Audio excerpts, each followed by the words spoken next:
I just can't get enough of Bad Bunny, talking about Bad Bunny. I can't get enough of that performance and just the vibe that he brought. So days after the Super Bowl, people are still losing their minds over Bad Bunny's halftime show. Taylor Swift has been completely silent for weeks. No public appearances, no statements, just radio silence, while the internet tears itself apart over her.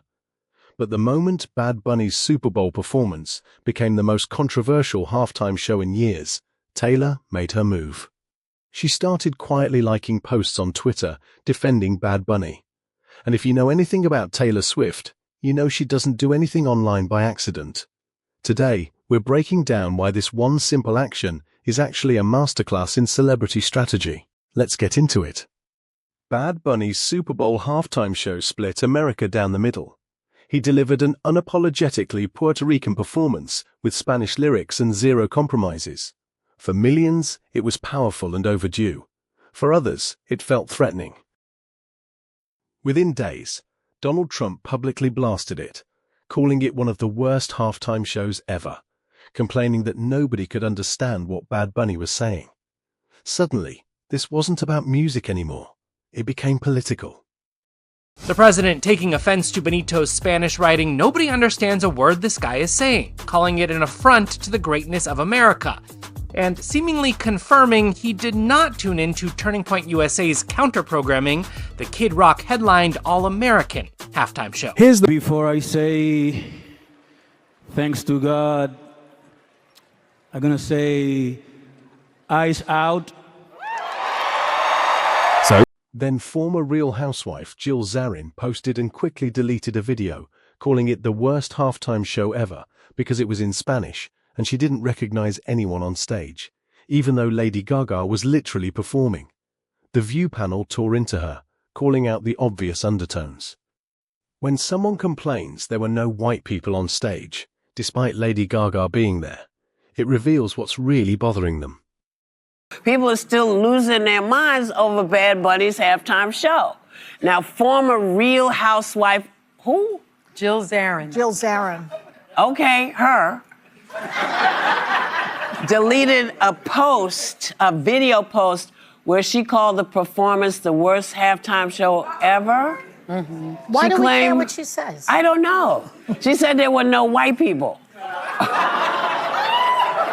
The white people were in the audience. If people were in the grass. Yeah. There was all kind of white people there.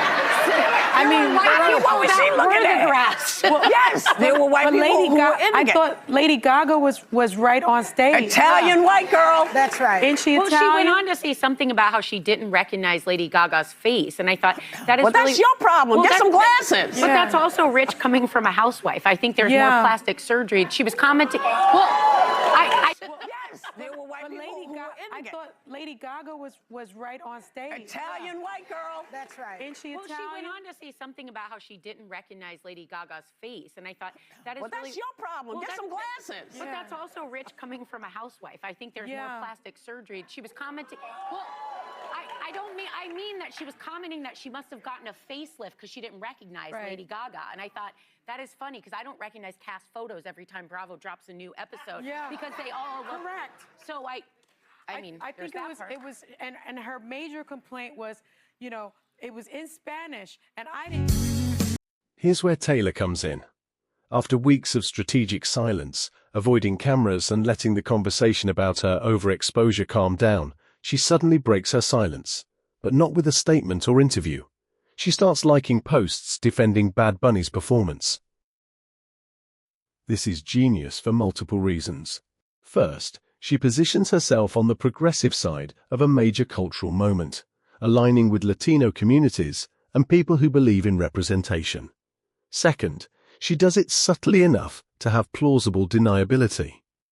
Just liking posts, not making grand statements that could be picked apart.